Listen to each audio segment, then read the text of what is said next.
Season 9, Episode 25, 373 of the Decoded Podcast. Yesterday was the day. Coming in hot. Flying over. That's my sound effect. Good stuff, I guess. Yesterday was the day that I felt a tinge of botherment. I don't know if that's I like that. a tinge of botherment with like worlds colliding at work. Meaning I was in the room and I had a student in the room. I'm the student's monitor and I'm there monitoring him writing a test and he's cheating. And it's one of those things where I'm just like, I'm wearing two different hats. Which hat am I going to put on? Which hat am I putting on?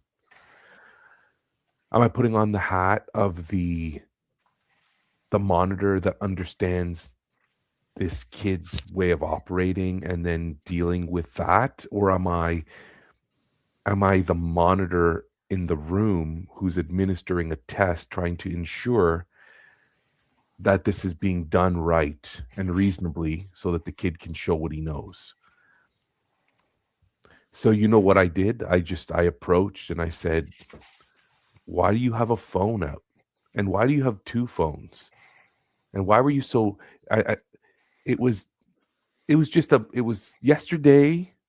Yesterday was both period 1 and 2 that I'm in the room. There was something that happened in both periods that I was like, are you kidding me? Really? And then when the bell rang and it was time for me to leave and the other monitor came in, she always comes in. She's like, hey, how's it going? How was period 1 and 2? And I'm like, I'm ready to just like, I'm done. She's like, what happened? And I'm like, I don't want to sit here for 10 minutes and explain it to you. I'm done. I'm out of this room now for the rest of this day. And here's some positive, because it's not all negative. For the rest of the day, I went upstairs. I ate my lunch. I went into my e-learn. I took care of some marking and some emails to kids. And then I made it a mission. I had a list of like 5 kids on a list. And I went out looking for them.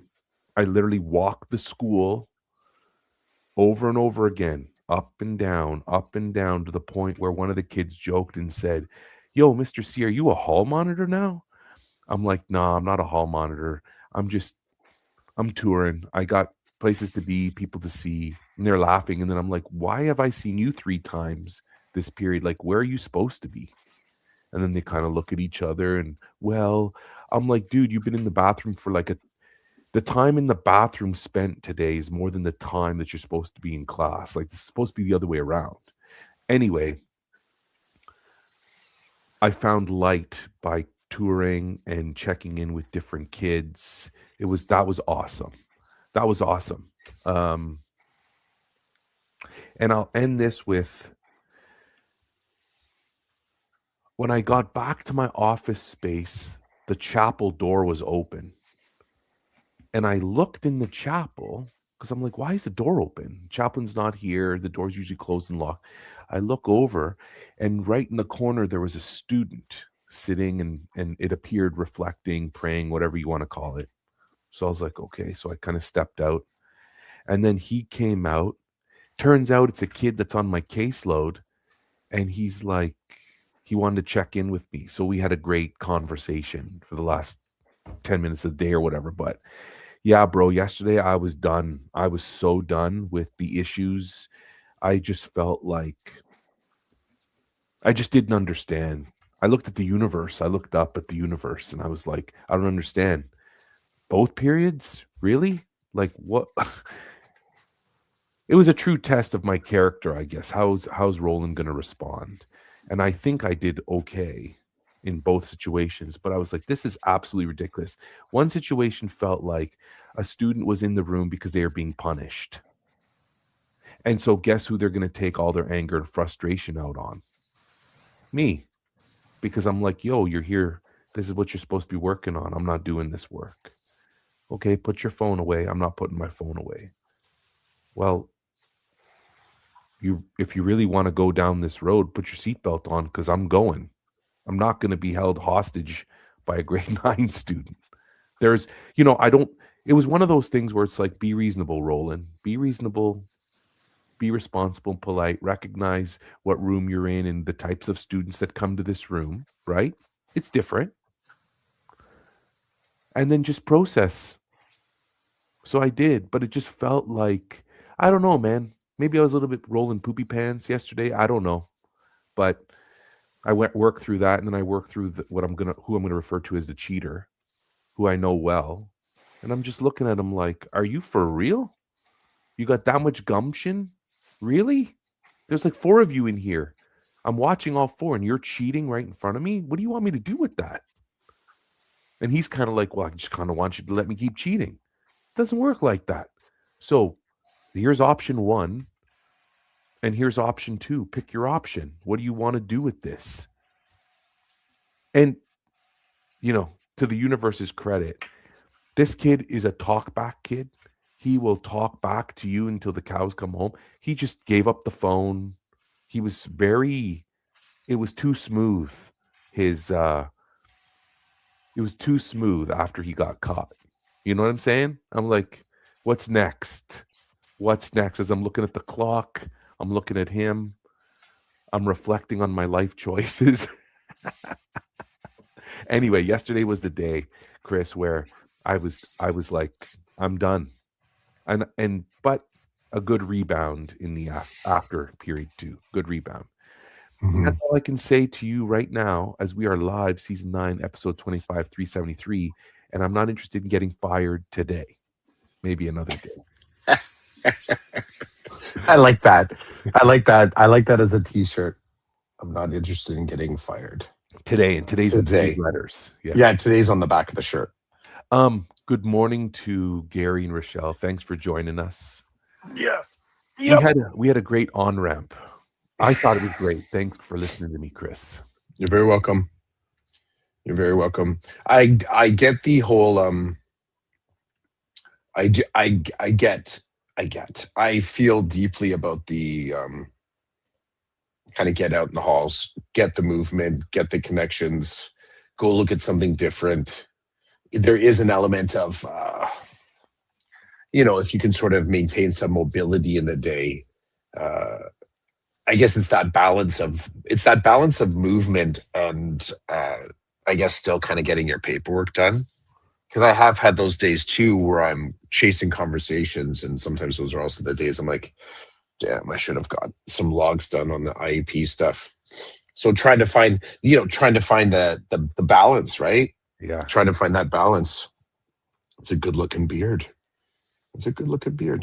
So what sorry, go on. No, jump in.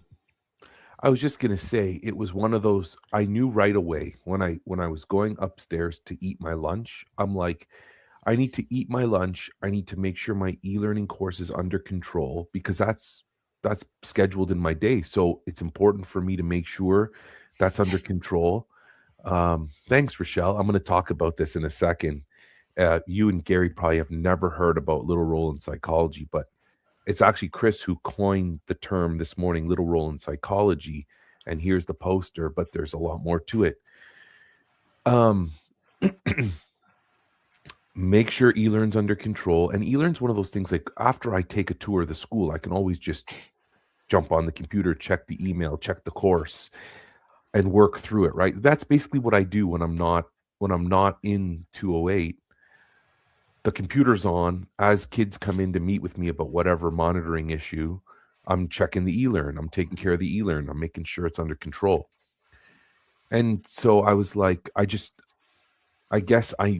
my experience in 208 led me to want to connect with kids, check in on them on their terms out in the halls or whatever. I don't know, feel the reason why I moved to high school, really, I guess. Anyway, I ended up seeing my principal. He had his rolly cart and he was touring as well, which was great to see. Always good to see him out in the halls. He was busy. He had a look on his face. He was determined. So I think he had a few places he wanted to get to with that cart to make sure things were under control, above my pay grade. Gary would probably understand, but not me. So, little role in psychology. Chris, you said it this morning, and I'm like, boom, I got to grab an image. And I took the image and I said to the generative AI, take this image and reduce it to a child 7 or 8 years old, turn it into a poster and call it Little Role in Psychology. And in the on ramp, as you and I were talking about a particular situation, and we were talking about my reaction or how I may react to a particular situation. And there's layers here, right? The layer number one is, do I default to what I've always defaulted to, which is protection, security, protecting little Roland? So when I was in counseling, my therapist talked about me in the way I operate today as an adult was most likely in a way to protect this little guy who possibly wasn't protected or taken care of at that age. And so if you can imagine, in my mind, in certain situations, my default is to protect little Roland, even though like little Roland's gone, but not.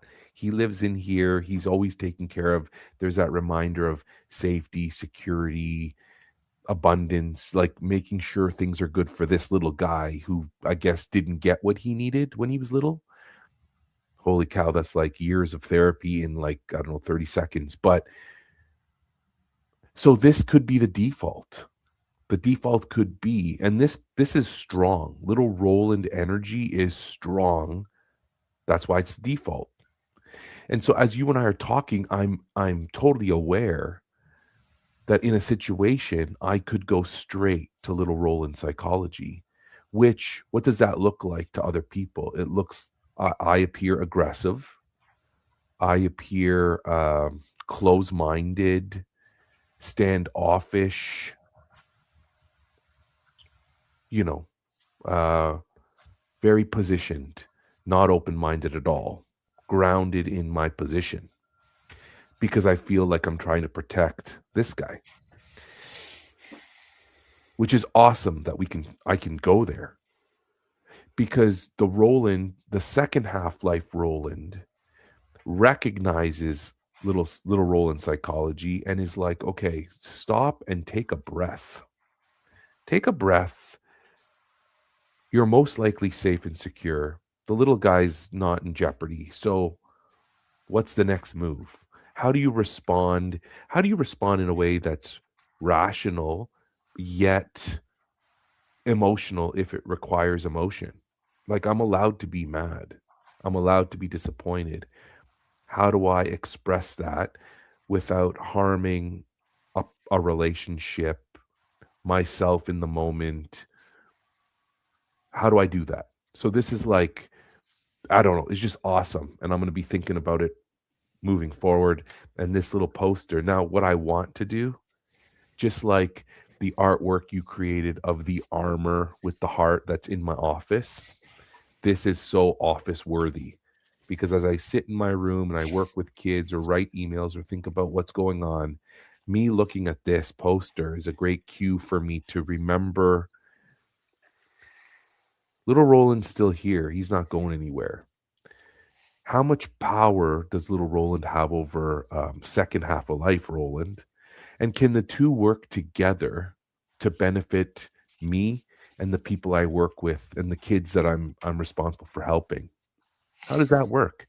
I'm very interested. So, thank you, Chris. Little Roland psychology. I love that the GPT decided to keep the beard. You would think this is a great example of how AI is kind of stupid.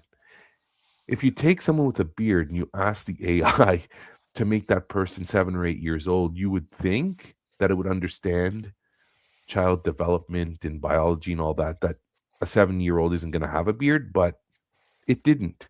And that's another good indication that we can't depend on the machines to do all the heavy lifting all the time. There's my TED talk. That works. That works. That's funny. I like the I haven't done uh I guess I haven't attributed like what can I say, like anywhere near the sort of consideration that you have to that kind of psychology, like thinking about me from that perspective. And I always find that interesting.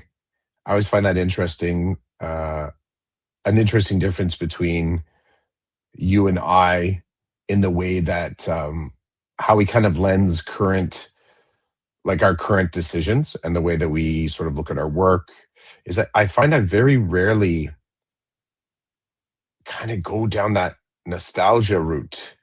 I'm not sure why. I'm not sure why I haven't sort of looked at it or thought about it from the perspective of analysis or empowerment, if that makes sense. I'm not quite sure. I'm not quite sure why I don't generally do that. I do reflect on, you know, growing up and the psychology of the house and the social dynamic between both my parents and my connectivity with my sister. Um, it's still kind of, there's some black box kind of mindset there. And every once in a while, I grab the data and I look at it, and often I don't have the right tools to kind of analyze it. I don't have as clear, I think, um, toolkit to unpack that as you. So I always appreciate when you're able to sort of connect those dots. Yeah, I do. I like it. Well, thanks. Like I said, it took some time and counseling to move in that direction, and this was the this was the flavor of the therapist, right? This was their, hey, let's think about, what does this mean? Where do you think this came from? And it's like it always seems to go back to when I was a kid. So, which I think a lot of people might be able to relate to that. But for me, it's clear, right? Like, sorry, it's clear relative to kind of the people I spend my time with and whatnot.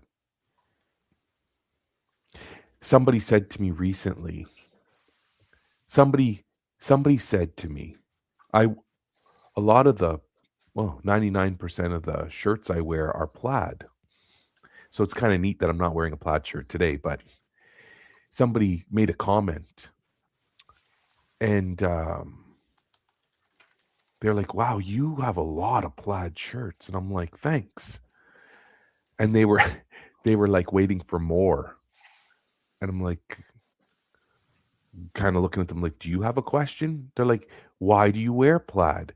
I'm like, because when I was a little kid, that's all I ever wanted. My parents never bought it for me. But now I can afford it. I can buy my shirts. So I just buy plaid shirts. And it just seemed so foreign to them. It seems so foreign to them. And I'm like, well, that's okay. It can be foreign to you.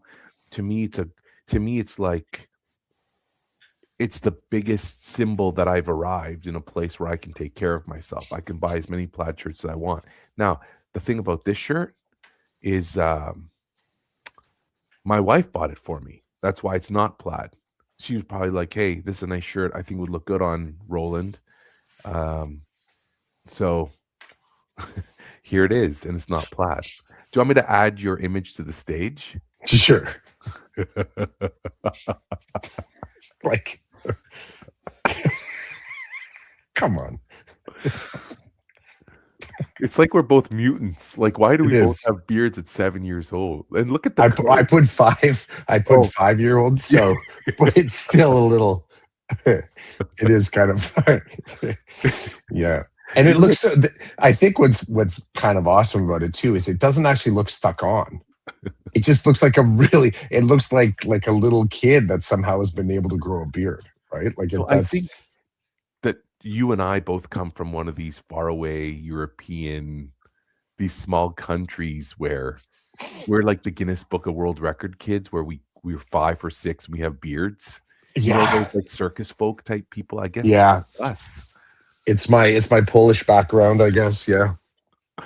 Yeah. Not Some that I little know that they're renowned for growing beards, but no, I'll let's go with that. Yeah, let's some go with little that. country buried Mhm. somewhere in between Afghanistan and Pakistan or something. I don't know.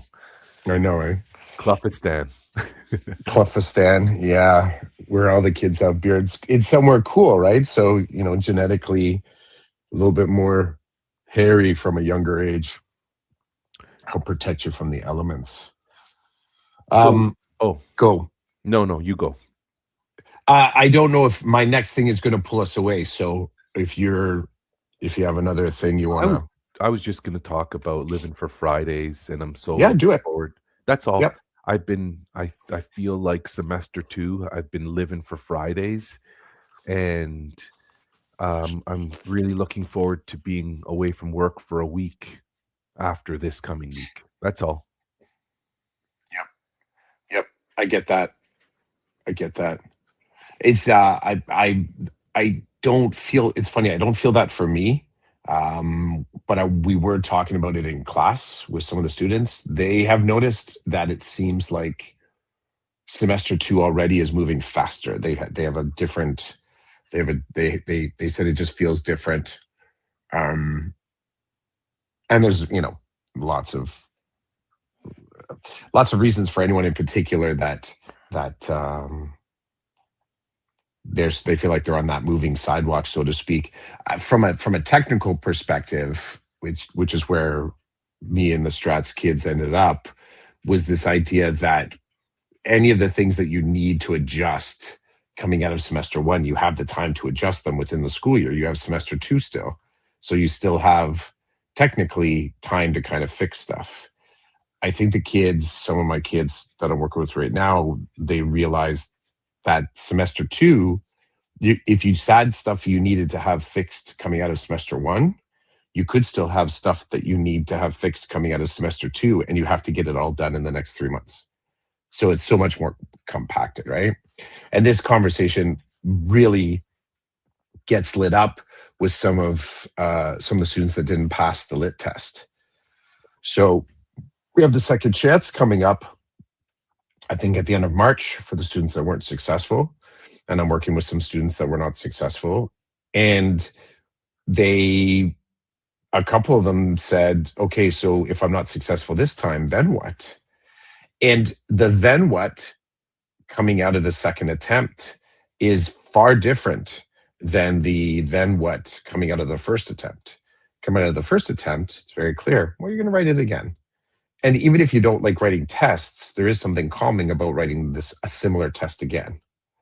And to kind of say, okay, work on, like, even though we don't get data anymore, we used to get the data, per student that said where they sort of fell and where they flew. We don't get that anymore. It's just the number. So we can't actually notch into specific spots as in, okay, it was when you did your infographic interpretation, or where you were answering multiple choice. Like, we don't get those details anymore. So coming into the second attempt, if they're not successful, it changes drastically, because within our board, it's like, okay, you're going to be taking the course then. And they're like, what do you mean? I'm like, well, there's a course, a semester long English course that you have to take to improve your literacy. And that gets kids kind of tripped out, right? They're like, but in grade 9, because at that point they probably have already have a mark in their grade 10 English course. And they're sort of in this weird kind of funk with, like, but I passed grade 9 and 10 English. And so in grade 11, I have to do the OSSLC. And I'm like, yeah, yep. And I feel for some of the kids, I feel in moments where a kid says point blank, well, nobody told me that was like the third step, which may or may not be true. May or may not be true. Or they say, well, I don't want to do summer school, and I don't want to do it in grade 11. I'm like, okay. It has to be done. Night school, I guess you could maybe an online school do it. You can go private, get it there too, pay a lot of money. So the second semester, right? That second semester, it feels like it moves faster with more stuff to get done. Just more stuff to get done. And then, of course, as a cert, there's all the paperwork for wrapping up the year. We have the continuation forms or IPRCs for us, for the kids. Are they continuing learning strats? Are they not continuing learning strats? We have all the transition meetings coming in. What are the new kids coming in? What programs are they coming in? It's a dynamic time, right? Dynamic time. And so the students are, relatively speaking, they've done no more nor no less work than they did at a similar snapshot time in semester one. There's probably something about having a whole week off scheduled in 6 weeks into the semester that just kind of like lights kids up, right? And then what, like 2 weeks later, we have another 2 days off for the Easter weekend. So moves faster. I get that. Mm-hmm. I like what Rochelle said, when they fell and when they flew. Mm-hmm. I like that. Mm-hmm.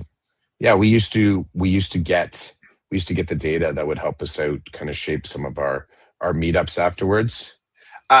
Again, that data also coincided with, there was only one attempt for the literacy test, right? It was once in the year. So yes, when you came into the next year, you would always have grade 11 students attempting it. And I can remember there used to be kind of like the student success conversations as to whether or not a student would be permitted to write the test a second time, or they would be automatically put into the literacy course. And I can remember we had so many sections of that literacy course, and we offered it after school. I can remember it was an after school offering. Yeah. We also had after school literacy support. And I can remember that was a paid position. So you would be doing, for, I think it was 6 or 8 weeks, once a week, you'd come in and you would do, all the tasks. It was basically like the Lit Blitz, but it was after school.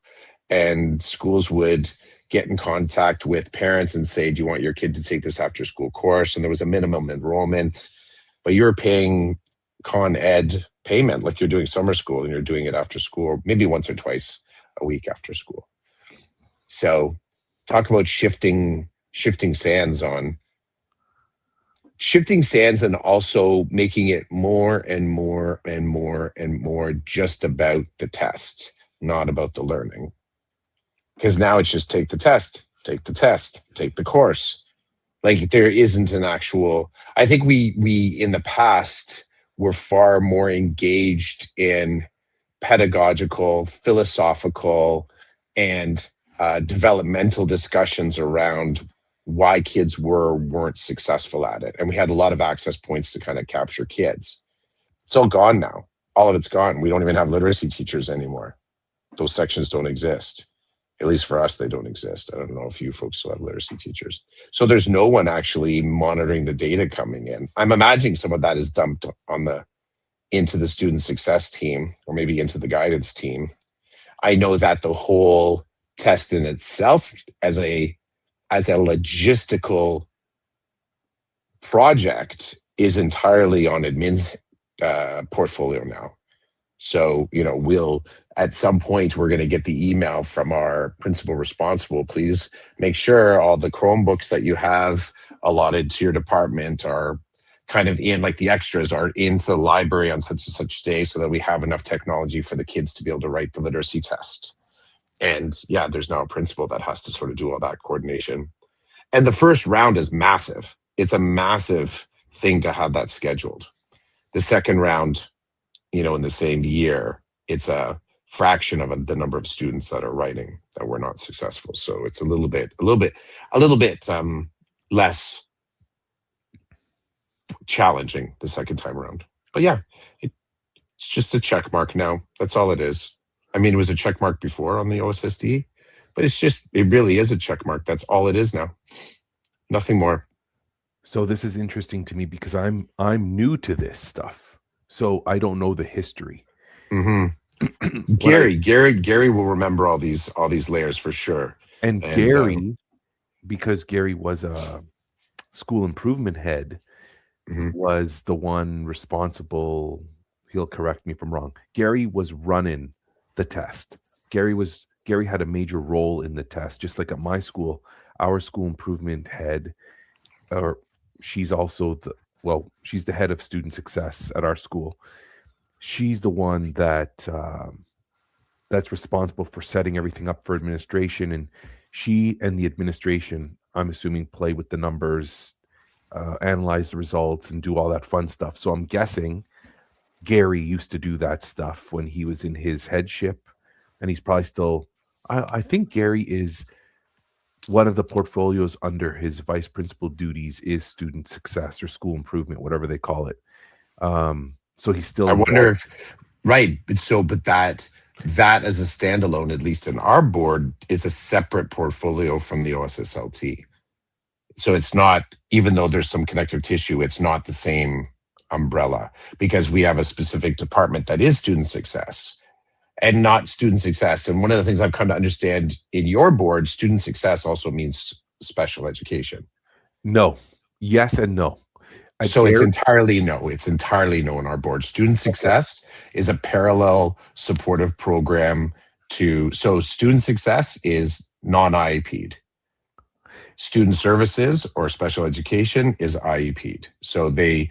And we are actually really, really clear about making sure that whenever possible, we are not double dipping on students just because of we really refrain from overlap just because of the size and scope of what we've got. And I don't know if that's typical in every school, but it's been typical in the schools I've been in that, a student with an IEP is specifically attributed or tagged to spec ed or student services. And any other student that needs support, maybe with the exact same accommodated list of things or social emotional supports. But if they're not identified, they're student success. So this is very interesting to me because, again, sorry, Gary, if I butcher the model at your school, but so last year, student success and spec ed, we were together. So there was a monitoring room and we all had our caseload. So primarily I was working with students who had IEPs, and then the student success teachers were working with the students that didn't have IEPs when there was a situation. This year at my school, we're divided. So student success is on its own, it has its own room. IEP monitoring is on its own, has its own room. And generally, the kids I work with in my room have IEPs. But in the student success room, the majority of those students don't have IEPs, but student success can still work with students who have IEPs if, depending on their situation and their context. Whereas at Gary's school, as far as I can remember, Gary's monitoring room involved IEP students, student success students, and MLL students. And so everybody in Gary's world worked together to support all three groups all the time, is my understanding. Um, yeah, all I know is, well, I don't really. All I know, all I have a caseload of kids that have IEPs. Those are my primary students, but there are other students who, for different reasons, may have my involvement depending on administration's perspective, guidance's perspective. It seems as though, but student success this year can work with anybody that that has been referred to them by administration, with in collaboration with guidance. And there are some kids on my caseload that are also on the student success teacher's caseload, and we work collaboratively to serve the student but we do it differently depending on what the issue is. Obviously, my connection to those students is always has to do with their learning accommodations because I write the IEP. And the student success teacher may work with them, I don't know, about other pieces that aren't related necessarily to their learning accommodations, but I guess somebody's deemed that I shouldn't be responsible for whatever it is the student success teacher's doing with them, which is fine with me. At the end of the day, we recognize that we're all under the same umbrella. And again, like when we meet for caseload meetings, it's me, guidance, administration, student success. So we're always sitting in the same room. Mind you, we're all talking about the IEP students, but when it's time to talk about the student success students, I'm permitted to leave. So I leave. Sometimes I like to stay. Sometimes I like to get up and go. So anyway, have fun, Rochelle. We just had a kind of an interesting overlap moment. So, and I just touched base with the two student success. So at our school, our student success team, I believe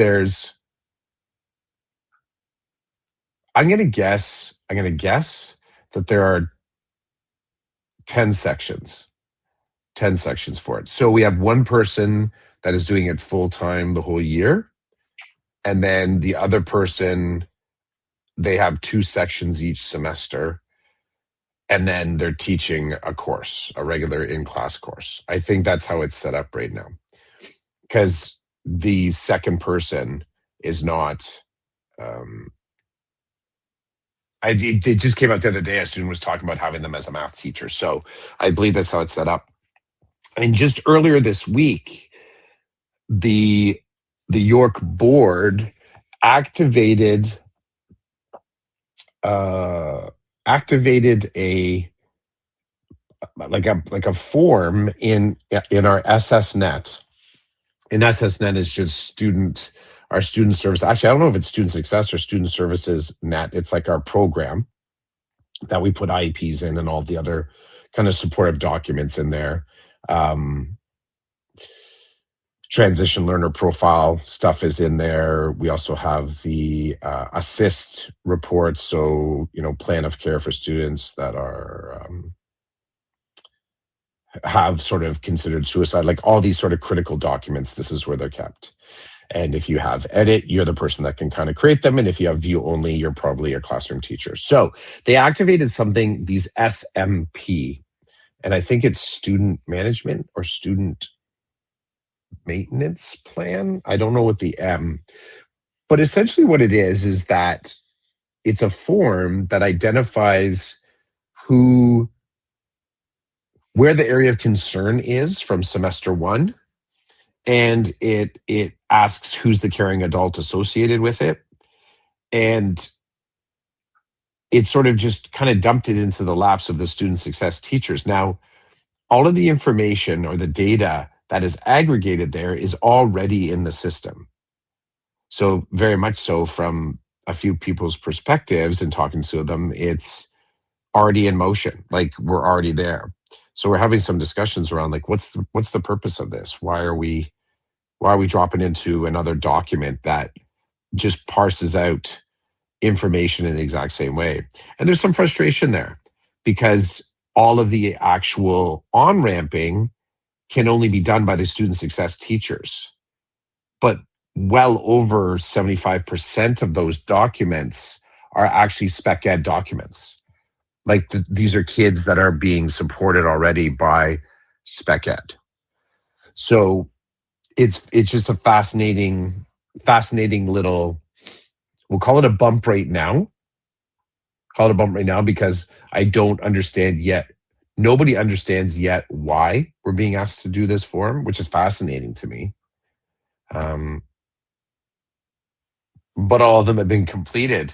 And for now, all of them have been like in the actual form, you have to say who is monitoring them, like who's the person. And right now, our department head is on all of them. So now they have this new virtual caseload of all these students, which are already being supported by, like, they're all spec ed students, and they're all already on lists for caseloads for spec ed teachers. But now there's just this new list, which we could also generate just from our already in-house data. It's fascinating. It's fascinating. So where I said to one of the leads, I said, look, like, do you think this is the thin edge of the wedge? Like something else is coming down after this. And the board often primes us to be able to do the documentation. And then will afterwards tell us, well, this is what it's actually associated with. And the teacher said, maybe, but it's only the York board that's doing it right now. So it's not even a universal. There aren't other boards doing it. I'm like, okay. I guess we'll wait and see. But that's definitely an overlap. So I can see Gary and I were having a sidebar there where he was talking about being the school improvement head is a fascinating title. It feels aspirational and tells me nothing at the same time, kind of a head. I like those. I like that. It gets me curious. The school improvement head, I also refer to them as just this SST head. And it's funny, Gary, you're making me laugh that Gary's like, our school improvement heads are usually SST teachers as well. But we seem to be moving to a model where they're guidance counselors too, which is, well, I wonder, are they also, and I know all teachers, I know all staff are beholden to the SIP, right? Like we're all connected to that in some way. But there's obviously some people that are far more beholden to it because they're the ones that have to document. They have to document the path of the school. They're not just the people with their hands on the oars, so to speak. They're the navigators. So, often when we're sitting in these staff meetings and admin says, okay, we're going to complete this graphic organizer, I'm like, okay, the board has said to the navigators that they need to document the path through these waters.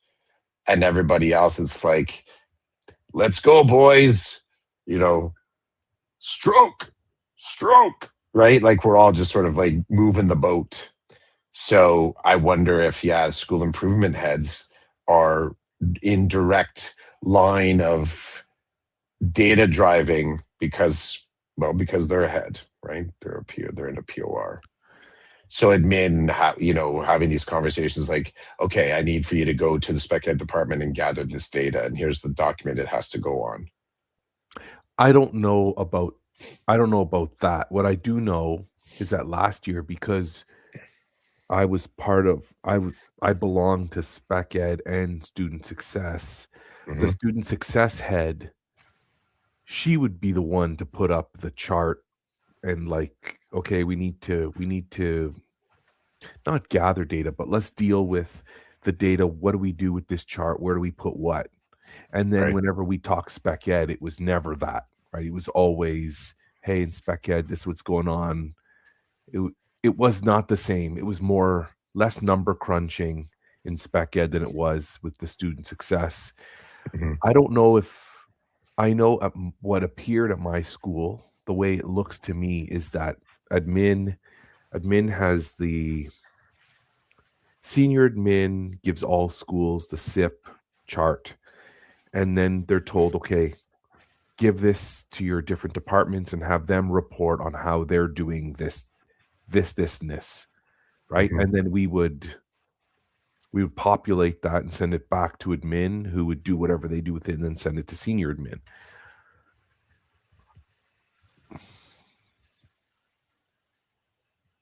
Yeah, this is all very intriguing to me because I'm new to high school. So I'm Right. new to all of this stuff. But also lately I've found that there's been a lot of me having to explain certain things to high school teachers from an elementary level that they never understood, have no need to understand. Right? So a kid walks in grade 9 and this and this is happening. The high school teacher doesn't know how to the high school teacher doesn't have the big picture of what this may have looked like in intermediate. You get what I mean? And I'm like, well, I can Yeah. speak to that. I've seen this many times. I know the process in the elementary school, and now I see the process in the high school. And there are consultants who are supposed to kind of merge it, but they never merge it in a way where they explicitly explain what has happened here, what's going on here. That's cool. But I'm very new to high school process and fascinated still by some of the things you and I have talked about. And even Gary, I hope your ears were burning this morning, Gary, because I was thinking about you. I was doing some e-learning stuff this morning, and I was reflecting on talking to Gary early on about how this e-learn thing worked and best practice and this and that. So as I was implementing some of that practice this morning, I was thinking about talking to Gary about all this when I didn't even have a friggin' clue.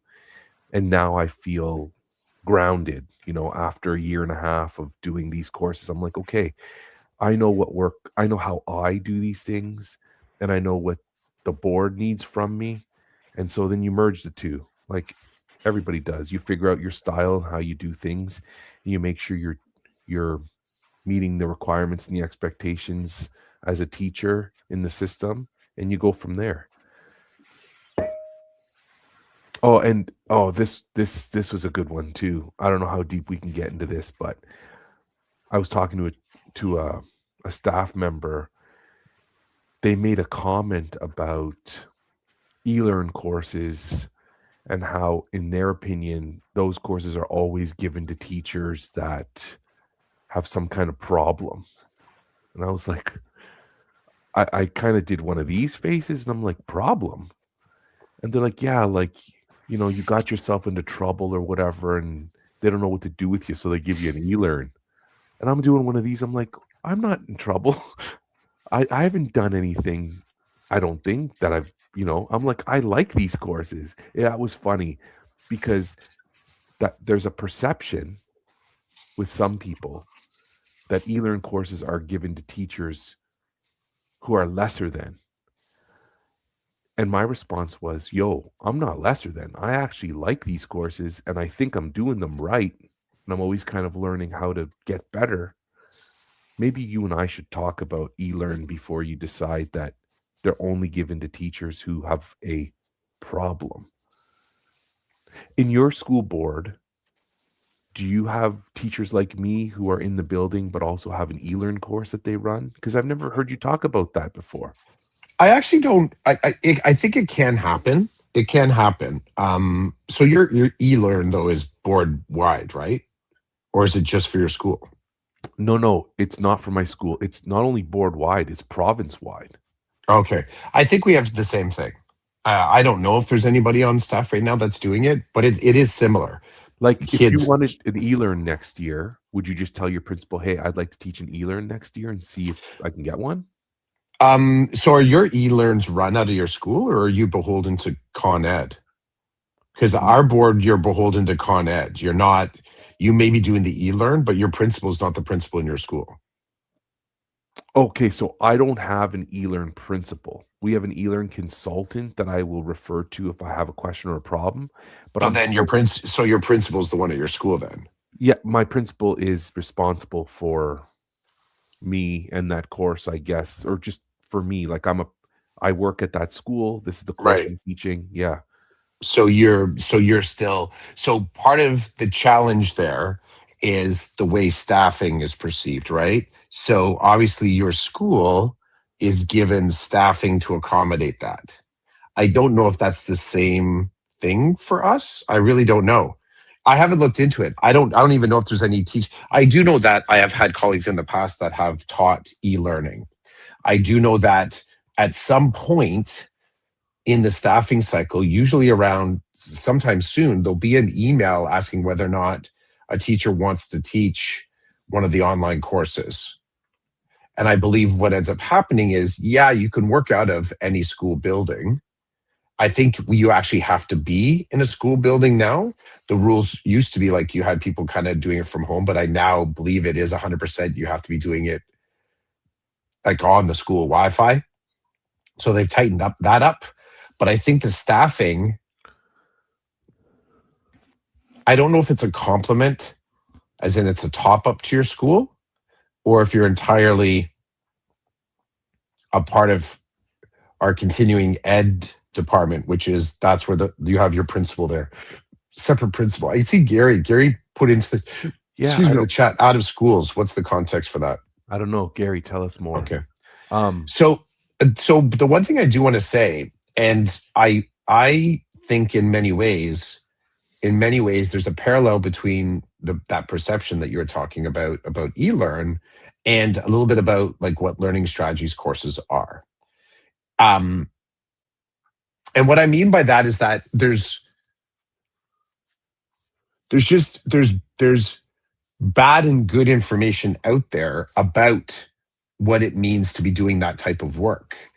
Um, I am constantly reinvigorating and going deeper with my learning strategies course to make sure that I am fulfilling this concept of the student needs to understand themselves at a deeper level.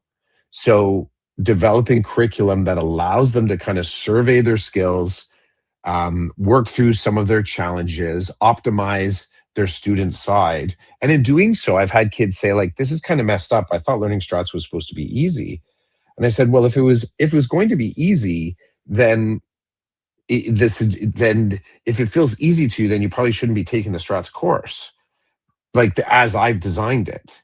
They're just suggesting, like, and I've done learning strategies for long enough that I've been able to survey other courses. And often the learning strategies courses fall short on kind of three areas: rigor, where you really are putting the kids through activities that are kind of tough, and they should be tough. Um, the second part is that it tends to become more of a literacy course. So you're constantly focusing on, and I'm not saying this isn't part of it, but it shouldn't take primacy over other things. So let's write another paragraph. Let's do a book report. Let's do, we'll make postering, but it doesn't get into the skills behind it. It focuses too heavily on the products. So it drives learning by products, not driving learnings by kids' IEPs. And the third area that they really fall short is it doesn't do a lot to answer the question of what does a learning strategies course look like when if we can make the learning strategies course, okay, so it can't exist in isolation from content. Otherwise, you're just like, you might as well just do surveys inside, magazines and stuff like that. So to hang it on a context means we have to hang it on, obviously, the way the kids are kind of growing and developing, their interests, where they are developmentally. But we also have to say, okay, all of this being you, what does you look like in a math class? What does you look like in an English class? What does you look like in a science class, in a tech class, and on and on and on in an arts class? So I'm constantly trying to get the kids to see is that your list of accommodations adjusts, tweaks, flows, bends, sometimes breaks, depending on the course you're in. And that's not whether I haven't seen that in a lot of learning strategies classes. We take this idea that everyone is doing the exact same assignment, which ultimately I find ends up having them land in the exact same place of misunderstanding their own learner profile. And that can happen so quickly. So again, if you're doing a book report and that's the singular product of outcome, then you're probably streaming the kids into this space where they're not really understanding themselves. So that was a lot of blah, blah, blah. Where I wanted to end in was often that third area is that we don't go deep enough. And I've been this person in the past, but there's still many people that are in this space. They don't go deep enough into, okay, here's your list of accommodations. What are the implications? What's the usage? What's the logistics of this list within a science class?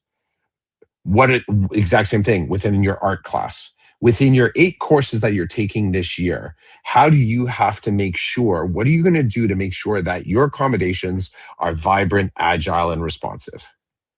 And the kids often like, what do you mean? because the IEP historically is misrepresented as this thing that teachers are doing to kids. And I flip it and I say, no, this is you, kid, saying how this is going to be done in class.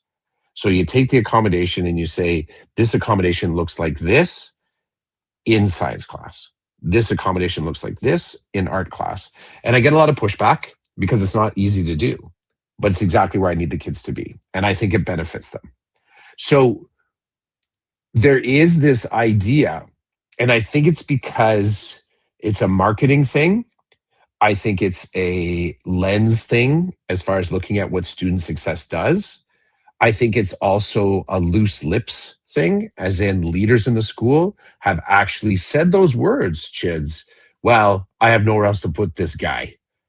And everyone knows what that means. The rumor mill and sometimes the actual mill about knowing the strengths and weaknesses of your colleagues, and you see them pop up in a certain portfolio, right away you're like, they effed up. They effed up. They're being buried. E-learning has a similar cachet. So fighting against that and saying, no, I'm actually representing it well, it's an and. I don't doubt you're representing it well. And at the same time, you're also the stereotype. In the same way, I am repping learning strats in a way that I haven't seen many other certs do. And I'm a stereotype. Because there will be somebody that assumes that I'm there. If I'm in the office and I'm doing something on my computer, it actually is because my whole caseload is settled. They're good. So all 44 of my kids are in their class. They're doing the work they need to. And I'm on track with checking in on them. There are other individuals that they're in the office because they never leave the office. So I am the stereotype. It's Schrodinger's cat. I'm a shitty teacher and I'm not a shitty teacher at the exact same time. Fair enough. Fair enough. Yeah. Yeah. I just Do you know that? Do you know that Schrodinger's cat example? Have you heard that before? I've heard it before. Yeah. Yeah. It's like without knowing, it's a cat in a box with poison. Yeah. So like the cat is dead and not dead at the same time. You're reserving judgment because you don't have the data. But it's both. And that's what happens with some portfolios. However, the cat gets killed pretty fast sometimes because you actually do know. Like you can walk into an office and it's like, man, you just don't leave that computer. And look at you, you're shopping on Amazon right now. This is just right. Like, so you can kind of connect some dots pretty quickly. All I know is I'm like, yo, I like the e-learn with the work that I do as IEP monitor, and I don't think I suck. So if somebody tells you I suck, let me know so I can figure out what's going on. Or like, yeah, we're burying Chidiac there. That's not the case. I can say that for sure because I've talked to my principal about it. And Yep. I think if he wanted to bury me, he wouldn't leave me as an IEP monitor to be in charge of all that paperwork and helping kids and working with parents. Like, I don't think that's where you bury a teacher in spec ed, but what do I know, right? I'm still new. Anyway, Gary gave us some information. Gary said each school devotes a number of sections to e-learning, and then teachers within each of our schools express interest in teaching it. Then he said, homeschool of student and teacher are in charge of each respectively. I'm not sure. That doesn't make sense to me. I'm not sure what he's saying there, but I know he's not going to write a novel. What I will say is, I think he's compartmentalizing, as in, so the homeschool. So wherever the student is, I think where the student is, that principal has something to say. Gotcha. And the homeschool where the teacher's located, their principal has something to say. So, i.e., you as the teacher answer to your principal at your school, and that kid in their school answers to their student support team, their guidance team, their principal. I was just about to say that. Okay, it totally makes sense because I know, when Chris Clough isn't engaged in the course. I'm trying. So I send Chris Clough an email, and I also CC Chris Clough's guidance counselor and parents because I'm not there to say, Chris, let's go get into gear. So, but I need to still do the right thing and notify Chris and the team that's responsible for helping Chris. The best is when the kid that I need to work with is in my school. because I literally Hmm. call them out of class. I'm like, send this kid to me. They come, they're like, who are you? I'm like, I'm your e-learn teacher and you're not doing your work. What's going on? Hmm. What's going on? I'm still going to send the emails. I'm still going to make sure that the process and there's a trail there, right? But I have the luxury of saying to this kid, hey, we work in the same building. So if I need to talk to you, there will be an email, but I'm also going to find you and I'm going to figure out what's going on. And that was first semester last year. There was a student in my school who wasn't doing his work, and I got to know him very well by calling him to come see me and saying, "What's going on, man? This is my first e-learn course ever. You're not going to fail this course, come hell or high water. It's not going to happen." And to this day, when I see this kid, it is awesome. Fist bumps and, "Yo, Mr. C, what's going on?" And hilarious. The last time I saw him, he's like, "Yo, last semester I had grade 12 religion and the teacher the teacher was nothing like you." I'm like, "Well, everybody's different." He's like, "I ended up getting like a 55." I'm just shaking my head thinking, "You are totally you could have totally earned a 75. You just messing around." I said, "Were they in the school?" They're like, "No, they're in some other school." I'm like, "Well, dude, there's 40 of you. You think they're gonna?" I'm just like, "That's on you. You didn't do your work or whatever." But still, great relationship building, right? Um, I enjoy that part of it too. Hmm. Anyway, my principal sent out the email last week. Last week, my principal sent the staffing email saying, "Hey, please fill out this form before March 13th." And the form basically says like, what are your choice? What are your top 3 choices for what you want to teach next year? Um, what are your qualifications? Give us the link to your OCT page. And then there's a bunch of check boxes. Are you interested in e-learn? Are you retiring? Are you planning on moving schools? Like it's the information that is used for staffing. So I filled mine out real fast, tickety boo, sent it to my principal. And now we wait and see how things. I love those things too because I like to write a novel, right? Like I give my first choice, then I give my second choice, and ask for a third choice. I'm like, if we have to deal with a third choice, I want to sit down and speak to you because I'm like, I don't have a third choice. This is where I want to be. This is where I am and what I'm doing, and I would like to continue it this way if I can't have my first choice. But oh my God, if we have to go to a third choice, I have a big problem. So can we please talk about it?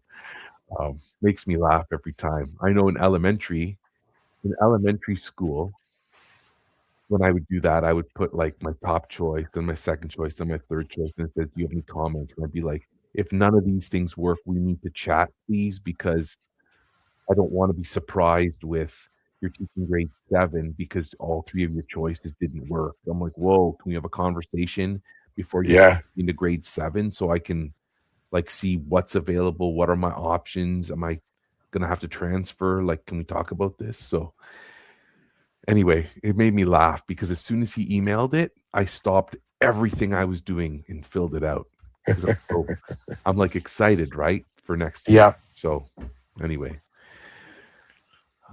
Gary, I'm one of those teachers, Gary. I'm like sending you the stuff that most people will wait until the 11th hour to do. I'm sending it right away. Handed in my Yep. IEPs on Thursday. They were due yesterday. I handed them in on Thursday. What did you say? You did what? My IEPs were due to the office yesterday. Why? Oh, for the principals to read them over and then to sign them, copy them, Oh, and prepare them because they're going home next Friday. got you. Yeah. So I'll find out this week if there are any issues with any of my IEPs that I need to correct or explain. And then, We don't yeah. have a formal process for that. Oh, well, doesn't your principal have to sign your IEPs?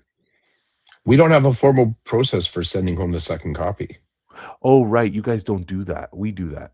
Yeah, well, I think we do. I do. I send amendments and stuff like that. But yeah, when you said you hand them in, we don't. It's like my report cards are done and I'm handing them into the office for them to be reviewed, and then That's interesting. I should look into that because often the way that it works is that the parents, yeah, it's kind of loose. I should look into see what the implications of that are.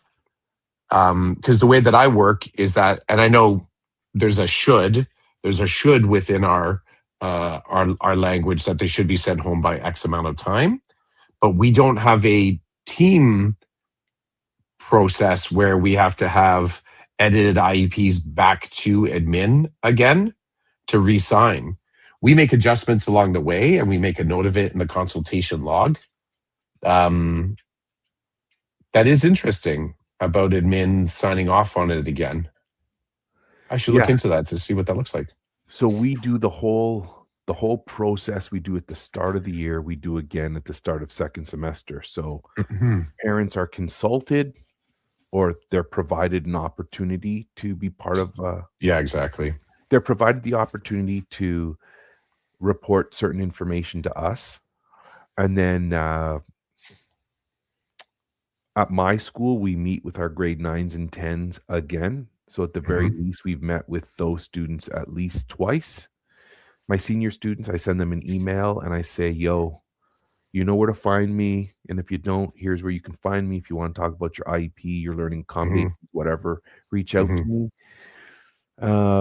Yeah, there's a process we do to get them ready at the beginning, and then we revisit that process. Now, it is it does go by a lot quicker. It is a lot simpler in some ways because there are not many changes that are done. There's also staff consultation. We send an email to all staff saying, "Hey, it's been this many weeks now. If you have any concerns about any of your IEP students, reach out to the monitor, let them know what's working, Mhm. what's not working." Yeah, it's just we do the process twice a year. Gotcha. Hmm. Yeah.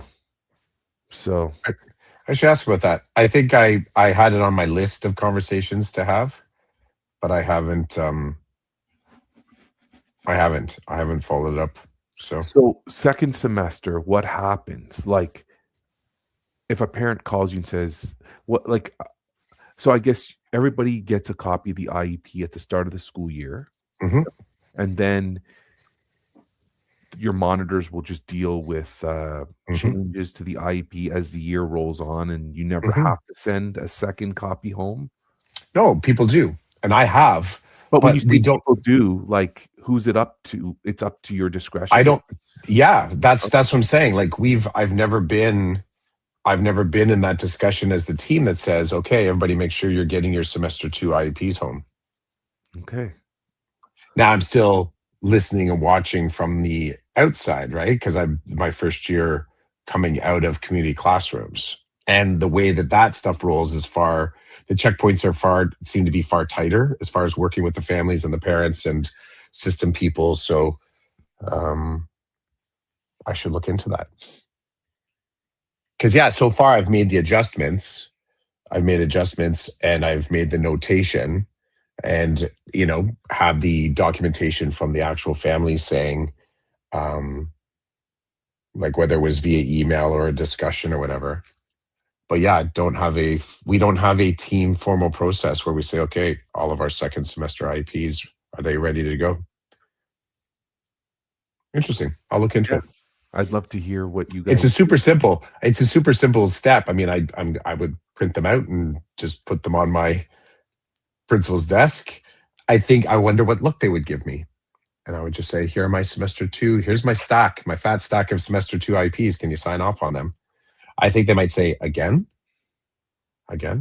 And some schools do it differently. It's interesting. In our school system, we have in the information system that we create the IEPs, my signature is digitized. So when I can just click and add my signature to the bottom of an IEP. Admin can do that as well. In some schools, admin does do that. They activate but they can toggle that on and off. The school that I'm at right now, though, they haven't toggled it on. So they don't do digital signatures on it.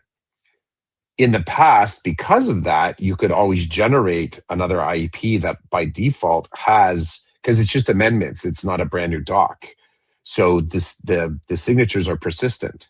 So you could make changes and send them home, and it would still have a principal signature on it. And the one in the system, when you look at it, you can see the principal signature on it. They would have to go in, like I could make an amendment to the IEP, and it wouldn't adjust.